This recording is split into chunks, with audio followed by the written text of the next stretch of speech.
চট্টগ্রাম। চট্টগ্রামের এই পাহাড়গুলোয় চাষ হয় একটি গুরুত্বপূর্ণ মশলা, আদা। কিন্তু চট্টগ্রামের জীবন সহজ নয়।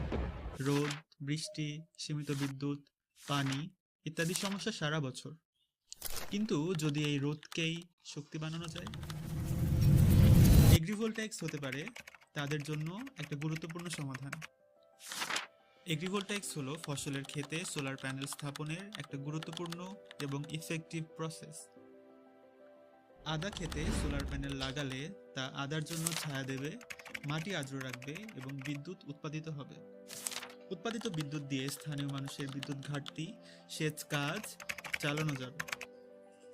জীববৈচিত্র্য রক্ষার মতো বিষয়গুলো নজরে রেখে যদি এদেশের পাহাড়ে ফসল যেমন আদার সাথে সোলার সেল স্থাপন করা যায়, তাহলে সেটা পাহাড়ের জনগোষ্ঠীর জন্য হবে গেম চেঞ্জার।